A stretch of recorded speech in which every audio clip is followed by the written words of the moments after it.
दोस्तों नमस्कार, मैं हूं दीपक और आप देख रहे हैं मुझे अनअकैडमी शिक्षा पर। वेलकम बैक टू अनअकैडमी शिक्षा। एक और जबरदस्त टॉपर इंटरव्यू में हम आपके बीच आए हुए हैं, जहां पर हमारे साथ हैं अर्चिता सिंह जी। तो अर्चिता सिंह जी, आपका बहुत बहुत स्वागत है। Good afternoon, sir. Thank you, sir, for inviting me on this place.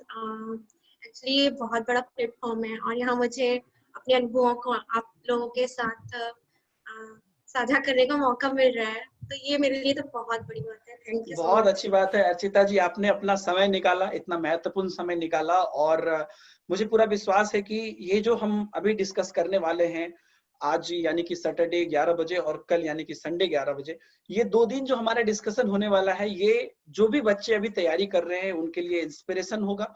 उनके लिए एक कहीं न कहीं एक प्रैक्टिकली वो देख पाएँगे कि रियलिटी में कैसे बात हम अपने कैरियर को आगे बढ़ा सकते हैं, कैसा हम अपना प्लान कर सकते हैं। क्योंकि थ्योरेटिकल इंटरव्यूज, ब्लॉगिंग इत्यादि लोग बहुत देख चुके हैं।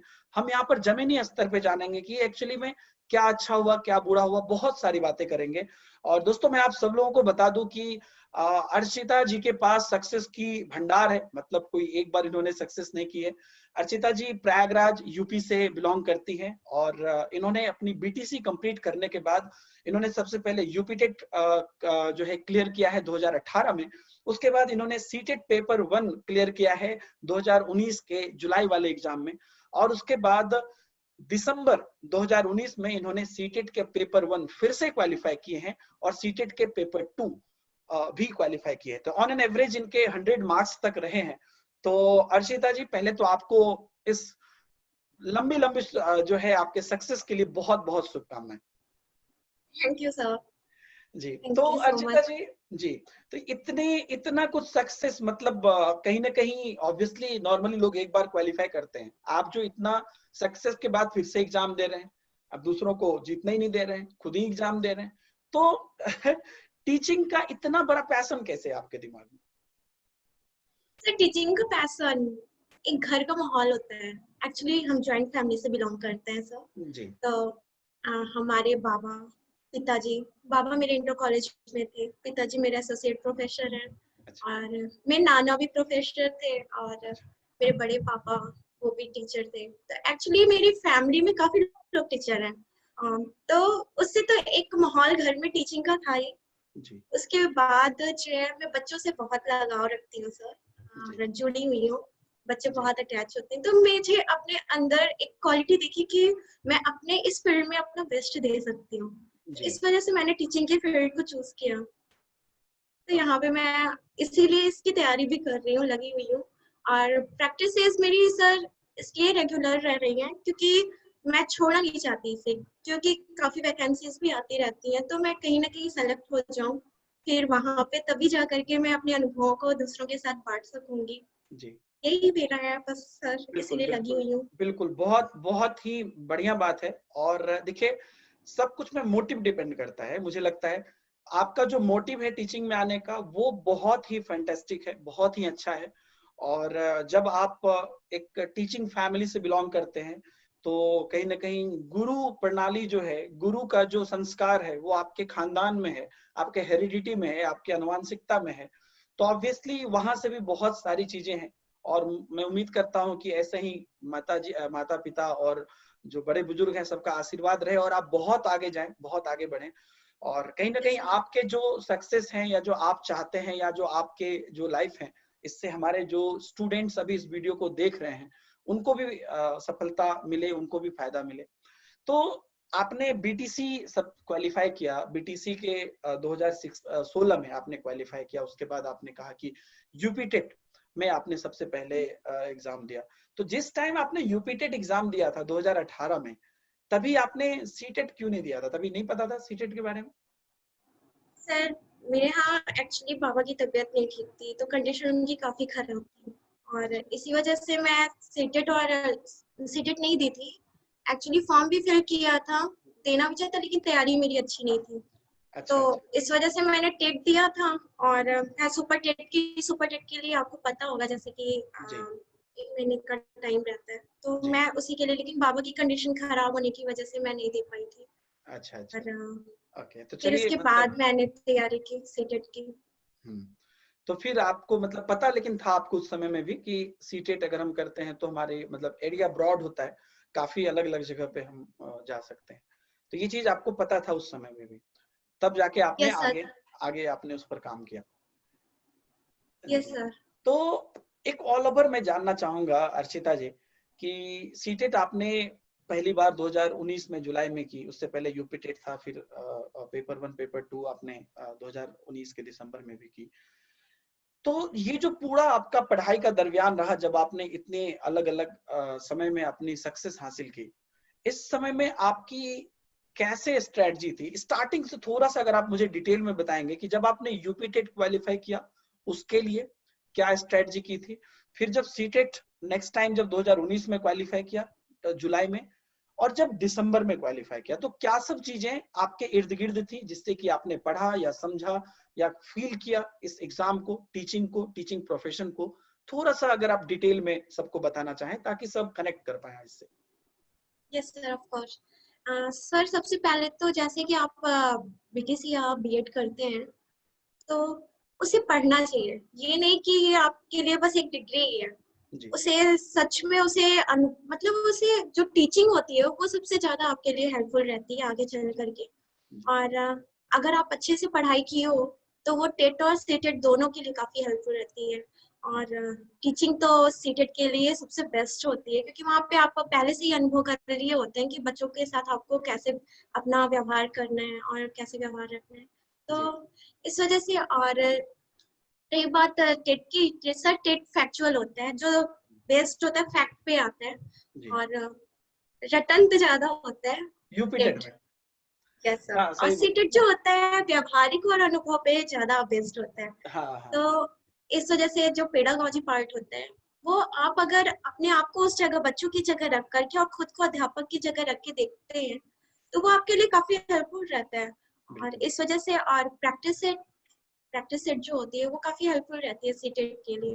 और अच्छा। आप जानते पढ़ाई अगर अच्छे से की है तो दोनों ही चीजें आपके लिए सबसे बेस्ट है। जी जी।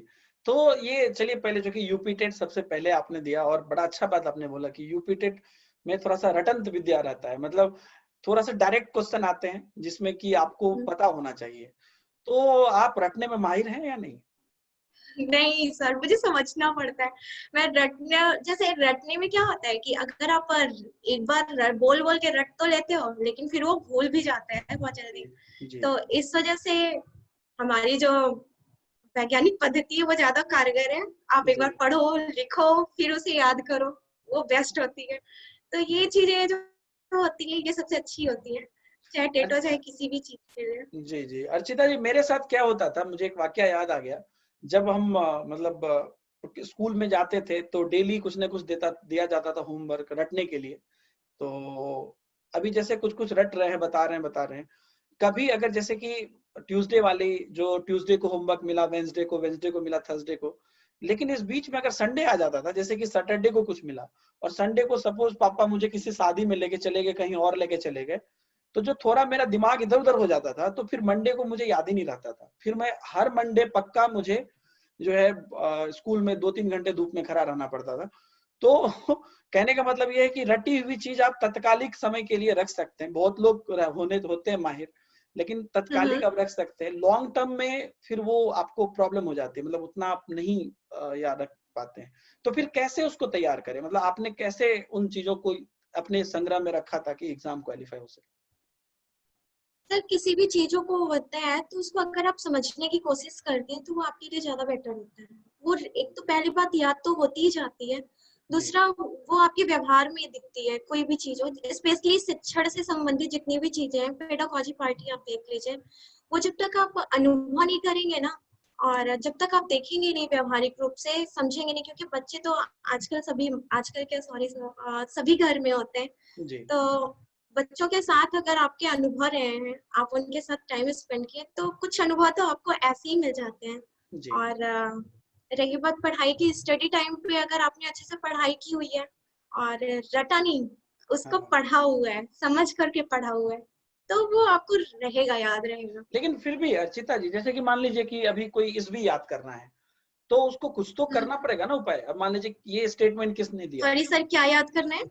जैसे कोई इस भी होता है ना कि ईयर्स याद करना है, ये किस ईयर में हुआ, या ये कथन किसने दिया, या ये स्टेटमेंट कहाँ से लिया गया है, वो वैज्ञानिक कहाँ के थे। तो इन चीजों को कैसे बच्चे याद करें? सर इसे किसी कहानी के माध्यम से या किसी ट्रिक अच्छा। वाइज जैसे होता है, कहानी के माध्यम से सबसे बेस्ट होती है। हाँ, हमारे हाँ हमारे जैसे टेट और सुपर टेट में भी काफी हमारे यहाँ डेफिनेशन दिए हैं, कई राइटरों ने दिए हैं। कुछ ऐसा याद है तो उसे आपको अगर जो जो थोड़ा सा आपने फनी में याद रखा हो कुछ? यस सर, अधिगम का याद है मुझे, हमारे टीचर्स ने पढ़ाया था कौवे की स्टोरी के, कौवे और रोटी की स्टोरी, हड्डी का टुकड़ा था, रोटी थी। हाँ। तो उस पे काफी, उसमें एक गेट रहता है, तो गेट्स महोदय हो गए, वहां पे जो होते हैं अनुभवी टीचर जाते हैं, अच्छा ऐसे अच्छा अच्छा, करके वो सर। गेट्स के जो स्टेटमेंट हैं। यस अरे वाह! सर। तो क्या बात है। हाँ। ऐसे कहानी के थ्रू करके अगर पढ़े रहो आप, तो वो आपको कभी भूलता नहीं। एक्चुअली आज तक मुझे याद है वो, और आज भी पढ़ती हूँ तो थोड़ा फनी लगता भी है। तो बिल्कुल ऐसे बिल्कुल। करने से चीजें जल्दी से याद भी हो जाती हैं, और जी, वो बनी रहती है, कंटिन्यूटी बिल्कुल रहती है बिल्कुल। उसमें, बहुत सही बात। भूलती नहीं। आपको पता है अर्चिता जी, बहुत सारे मैंने इंटरव्यू किए हैं, लेकिन ये चीज आपने बहुत जबरदस्त बोली। मुझे याद है मैं बेसिकली जब बीटेक की तैयारी कर रहा था, तो उसमें पीरियोडिक टेबल आता है जो हमें याद करना होता है। और मैं हम्म। कोटा गया था। कोटा में हमारे जो टीचर थे केमिस्ट्री के, उन्होंने पीरियोडिक टेबल को ऐसे रटाया है, ऐसे कहानी से रटाया है, जो मैं कहानी किसी को बोल नहीं सकता हूँ, लेकिन वो कहानी के जरिए मुझे वो पूरी पीरियोडिक टेबल आज भी याद है, जबकि बहुत दिन हो गए इस चीज को, बहुत साल हो गए। तो ये एक अच्छा चीज आपने बोला कि कुछ भी अगर आप एज ए स्टोरी याद किए हुए हैं, और स्टोरी से अगर आप, जैसे अभी आपने बोला गेट्स महोदय ने अनुभव की बात की, तो ये चीज कभी नहीं भूल सकते हैं। क्योंकि अगर आपसे अभी हम पूछे किसी मूवी के बारे में, उसकी स्टोरी के बारे में, उसके बाद क्या होता, तुरंत पता होगा, सारे बच्चे को पता होगा। लेकिन अभी अगर पूछ देंगे कि चलो गेट्स का तो हो गया, वुडवर्थ का क्या कथन था, तो बच्चे फिर अरे सर वुडवर्थ का तो याद नहीं। तो वो स्टोरी एक काफी अच्छी चीज है।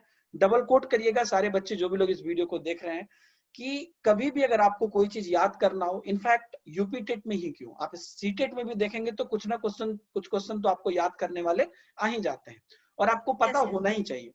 तो उसके लिए आपको बहुत काम आएंगे। ये अर्चिता जी का एक रामबाण है, जो मुझे लगता है सबको काम आएगा। तो चलिए, तो अब देखते कौन कैसी कहानी बना पाते हैं, ये तो अलग बात हुई।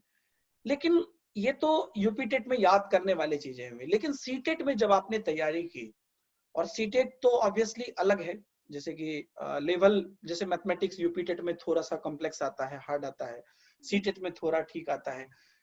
लॉजिकल क्वेश्चन सीटेट में ज्यादा आते हैं, और यूपी टेट में थोड़ा फैक्ट बेस्ड क्वेश्चन आते हैं। यस तो सीटेट की जब आप तैयारी कर रहे थे, तो आपने कैसे पूरी तैयारी की? जैसे आपने प्रैक्टिस सेट के बारे में बोला था, तो और कैसे कैसे आपने ऑनलाइन की, या कोई कोचिंग किए, या घर में पढ़ी, या कितने देर पढ़े, क्या क्या प्रारूप क्या रखते थे, थोड़ा अगर आप प्रैक्टिकली अपने बारे में बताएं। सर। मैंने जब सीटेट की तैयारी की थी तो मैंने ऑफलाइन क्लासेस ली थी, और अच्छा। ऑफलाइन क्लासेस ली थी। मेरी बीटीसी की नोट्स जो मैंने खुद से प्रिपेयर की थी, और वो सारी चीजें काफी हेल्पफुल रही थी मेरी। और प्रैक्टिस सेट जो रहा था, प्रैक्टिस सेट तो रामबाड़ा है जैसे सीटेट के लिए, जी। काफी हेल्पफुल रहता है वो। सर आपकी भी प्रैक्टिस यूट्यूब पे जो आती रहती थी, वो भी मैंने देखा है, वो भी काफी हेल्पफुल रही मेरे मेरे लिए उस टाइम पे।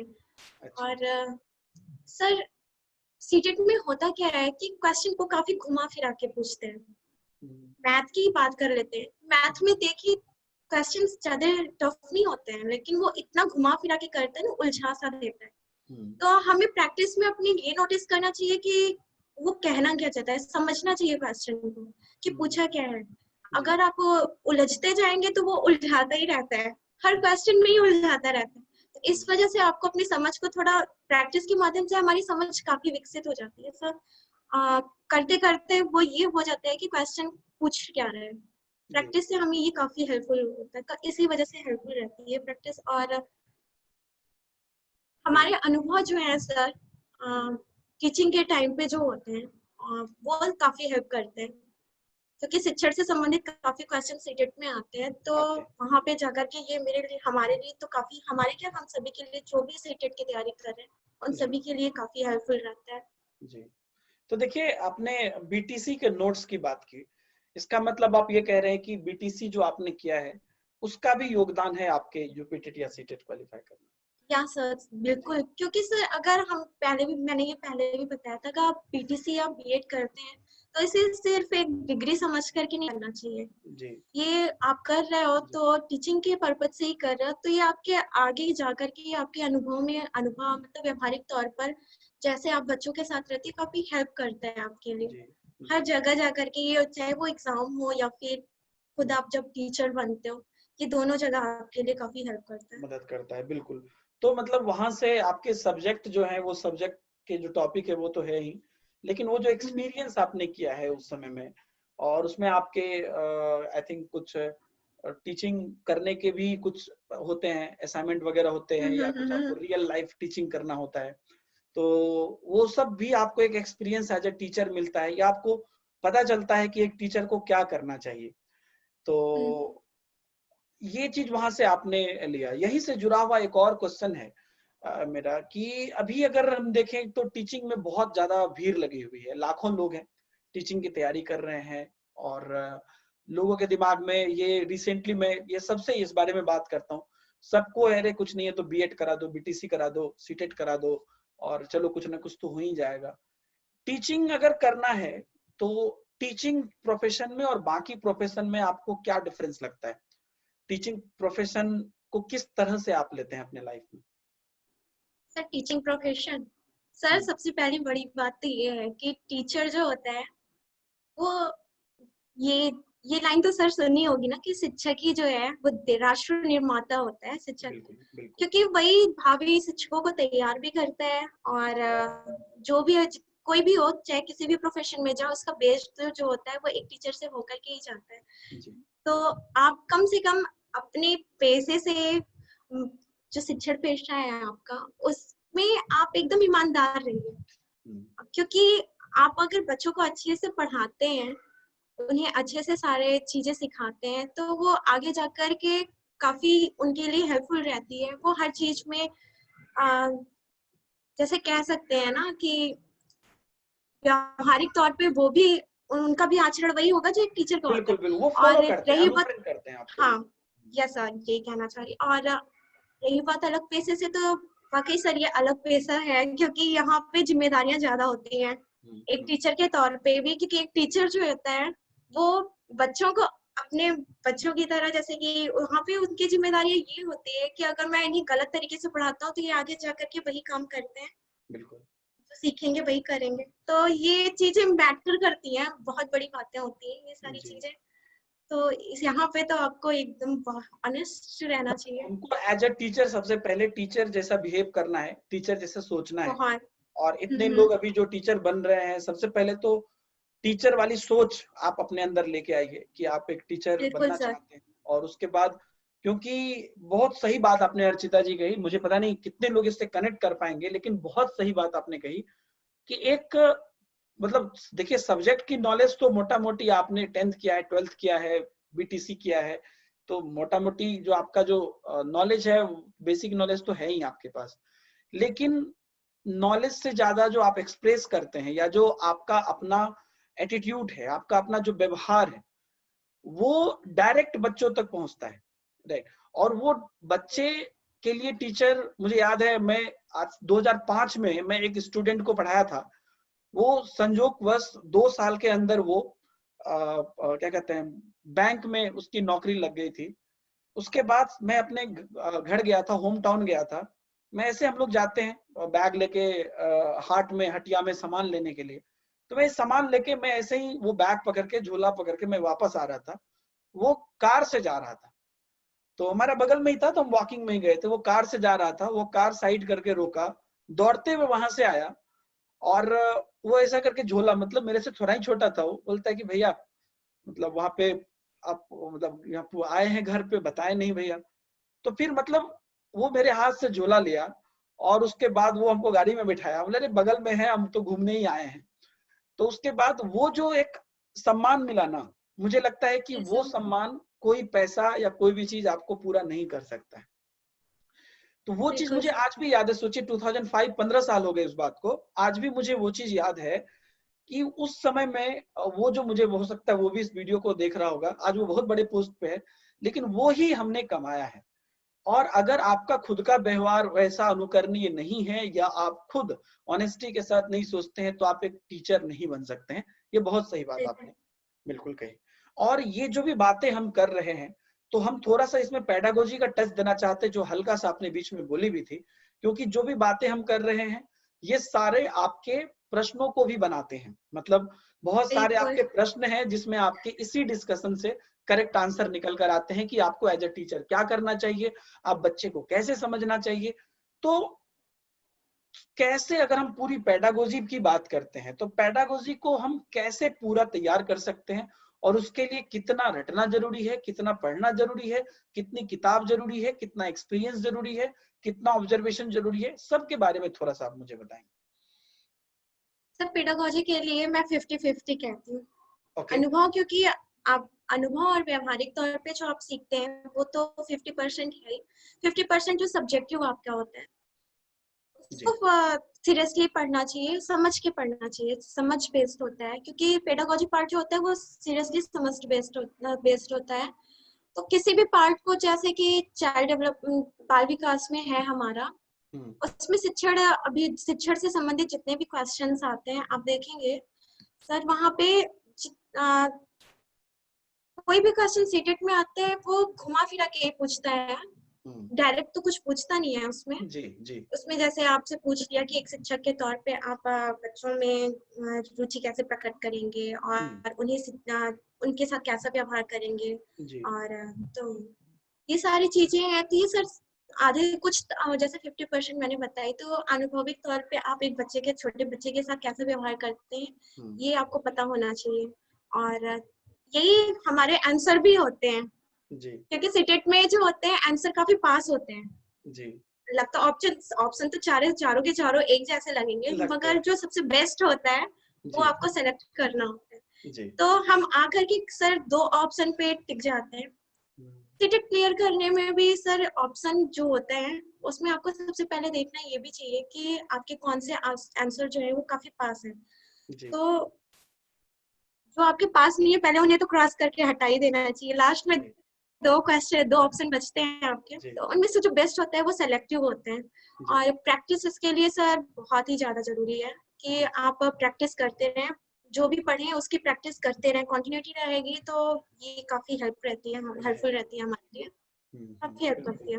बिल्कुल बिल्कुल। तो ये कहीं ना कहीं आपने 50-50 बांटा कि 50% आप रियल लाइफ एक्सपीरियंस को देते हैं और 50% आपके जो कंटेंट है उस कंटेंट से आप चीजों को उसमें देखिए। बिल्कुल आपने अपने बहुत अच्छा अनुभव आपने अपना बताया। तो ये तो चलिए पेडागोजी में कहीं ना कहीं अभी बहुत बड़ा लेवल हो गया है। पेडागोजी हर सब्जेक्ट में आते हैं, हर जगह पे पेडागोजी को इम्पोर्टेंस दिया गया है। इनफैक्ट लैंग्वेज हो या सीडीपी, ईवीएस, एसएसटी, साइंस, जहां भी हो, पेडागोजी को मतलब पढ़ाना कैसे है। और हो भी क्यों ना, मान लीजिए कि आप टीचर बनने जा रहे हैं तो आप जितना आपके पास नॉलेज है वो तो ठीक है, लेकिन इस नॉलेज को इम्प्लीमेंट आप कैसे करेंगे ये बात तो चेक करेगा ही। मान लीजिए आप ही अपने बच्चों के लिए घर में अगर किसी टीचर को रखते हैं तो आप उसमें ये देखते हैं ना कि इसको पढ़ाने आता है कि नहीं आता है। तो सर नॉलेज बिल्कुल। है बिल्कुल, तो वही चीज है, वही सीटेड भी कर रहा है। तो ऑब्वियसली ये चीज आपने बहुत सही बोली। ऑनलाइन प्लेटफॉर्म जो अभी देखिएगा बहुत ज्यादा ग्रो कर रहा है, खास करके आप अनअकैडमी शिक्षा के भी स्टूडेंट रहे हैं और आपने बहुत अच्छी क्लासेस भी की है। ऑनलाइन प्लेटफॉर्म और ऑफलाइन प्लेटफॉर्म, अभी देखिए जो पेंडेमिक चल रहा है अभी कोरोना का, अभी ऑफलाइन बहुत मतलब मुश्किल है, बहुत प्रॉब्लम है कि लोग जाए और क्लासेस जाके कर ज्वाइन कर रहे हैं। जी। तो कहीं ना कहीं और होता है, मान लीजिए आप प्रयागराज से हैं, चलिए आपके पास बहुत अच्छे अच्छे हो सकता है कोचिंग भी मौजूद हो, लेकिन कोई सुदूर जगह से है, किसी एक गांव से है जहां से कि 15 किलोमीटर तक स्कूल का भी नामो निशान नहीं है, कोचिंग सेंटर या अच्छे टीचर तो छोड़िए। उसमें भी जब भी आप पढ़ाई करते हैं तो आपको भी अपना शौक रहता है कि यार हम दिल्ली जाके उस टीचर से पढ़े, ये देखो मैं इस किताब से पढ़ रहा हूँ, इसके ऑथर से एक बार मैं पढ़ लेते, एक बार हम मिल लेते।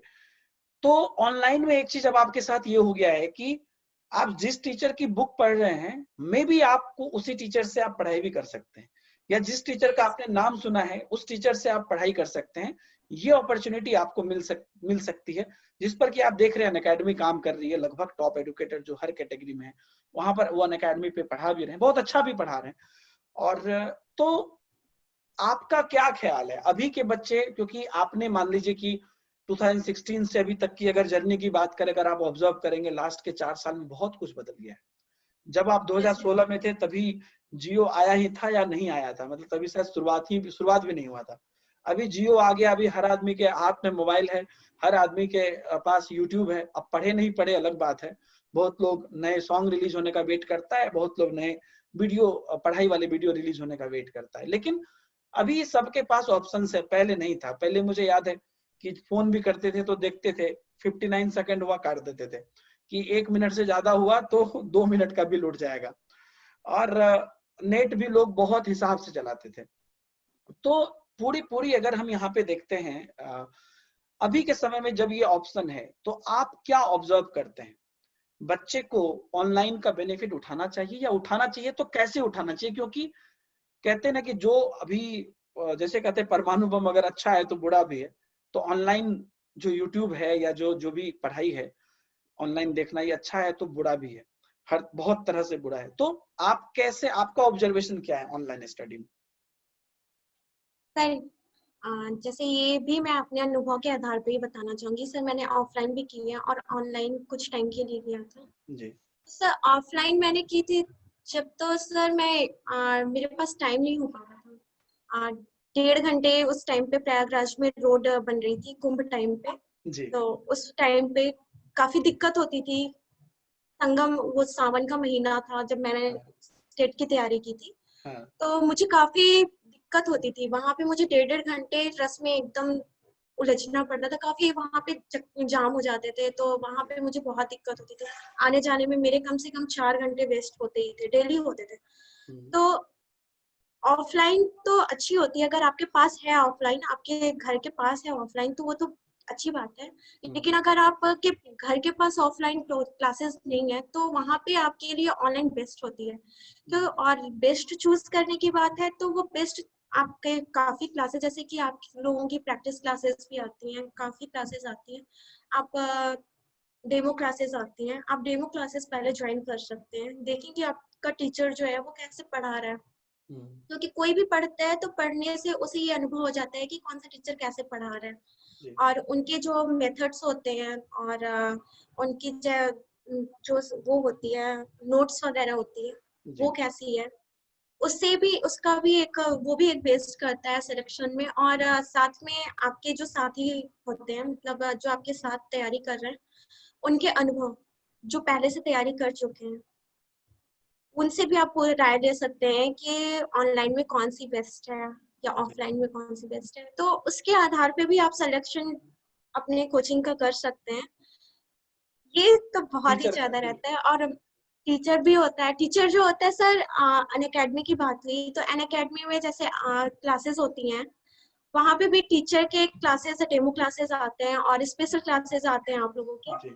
तो वहां पे भी आप क्लासेस देख करके आप टीचर को सेलेक्ट करके आप वहां उनसे पढ़ सकते हैं। मतलब आप देख सकते हैं कि आप कहाँ पे सिंक कर पा रहे हैं, आपके लिए कौन ये है। हाँ। सही है।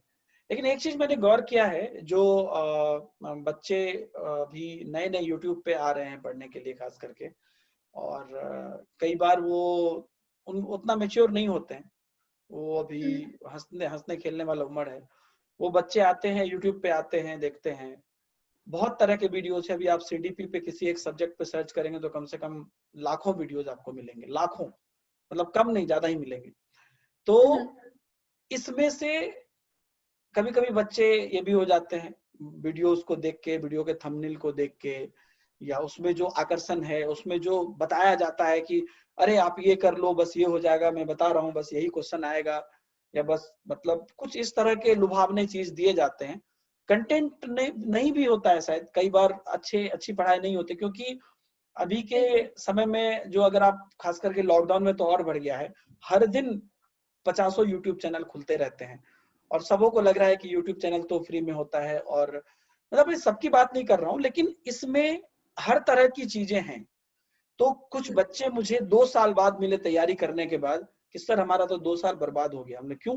सर हम तो यहाँ वहाँ यहाँ भटकते रहे, एक बार ये बोला कि ये 15 मिनट में पढ़ाई कर लो, इसमें पास हो जाओगे, उधर वो बोला कि ये वीडियो देख लो, ये पास हो जाओगे, उधर वो हर तरफ वीडियो पे ये लिखा रहता है। सर हमको समझ में नहीं आया और पूरा मेरा एक सीजन खराब हो गया। तो ऐसे बच्चों को आप क्या सजेस्ट करना चाहेंगे? सर भागना नहीं चाहिए, हर जगह से आपको नहीं लेना चाहिए। कुछ ना कुछ है, ये नहीं कि मुझे यहाँ से भी मैटर मिल जाए, यहाँ से भी मैटर। इसमें क्या होता है ना, खिचड़ी बन जाती है इन सारी चीजों की, सारी आप जहाँ जहाँ भी जाते हो। अब वैसे भी यूट्यूब एक बहुत ज्यादा, वहाँ पे आपको मिल जाएगा काफी। आजकल वैसे भी टेट और सीटेट के लिए काफी क्लासेस अवेलेबल हो गई हैं। और रही बात बेस्ट सेलेक्ट करने की, तो सर वहाँ पे डेमो, जो लाइव क्लासेस आती हैं, डेमो की क्लासेस आती हैं, आप कुछ सेलेक्ट करिए, जैसे 4 से 5 क्लासेस चैनल्स को सेलेक्ट करिए, फिर उसमें से आप उसमें से भी बेस्ट सेलेक्ट करिए। आप क्लासेस लेते लेते आपको एक अंदाज लग जाता है कि उसमें से बेस्ट कौन सी है आपके लिए।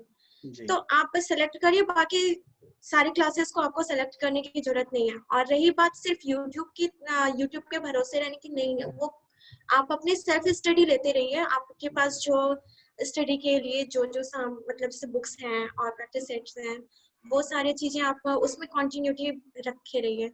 और यूट्यूब में सेलेक्ट करने की बात है, तो वो सर काफी क्लासेस, ये नहीं कि जितनी क्लासेस आ रही हैं लगातार सारी इसके बाद वो ले लिया, उसके बाद वो ले लिया। ऐसे करने से नहीं होता। ऐसे करने से आप बस यूट्यूब तक ही रह जाते हो और आपका सिलेक्शन फिर कभी नहीं हो पाएगा। जी जी, बिल्कुल। बहुत अच्छी बात आपने यहाँ पे जोड़ी कि जो आपका सेल्फ स्टडी है वो आप अपने हिसाब से चलाइए, वो आप अवेयर रहिए, क्योंकि यूट्यूब या कुछ भी है वो आपके लिए एक सेकेंडरी है, हेल्पफुल चीजें हैं। करना मेन आपका खुद का है। स्व मूल्यांकन करिए, खुद से पढ़िए, खुद को देखिए कि आप कहाँ पर हैं, खुद से सेल्फ स्टडी करिए। और जो स्टार्टिंग से वीडियो से के स्टार्टिंग टाइम से ही आप बच्चे को बोल रहे हैं कि सब लोग प्रैक्टिस करिए। एक लास्ट क्वेश्चन पे मैं इस वीडियो को अंत करूंगा और अगले वीडियो में हम लोग यहाँ पर जो है हर सब्जेक्ट के विषय में देखेंगे कि कैसे हर सब्जेक्ट की तैयारी की जाए, या और भी कुछ इंपॉर्टेंट चीजें हम पूछेंगे आपसे।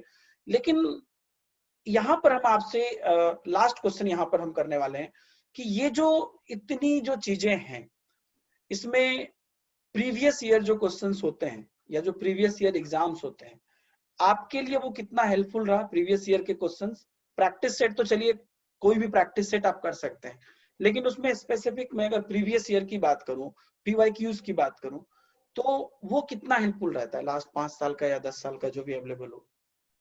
तो बहुत ज्यादा हेल्पफुल रहता है।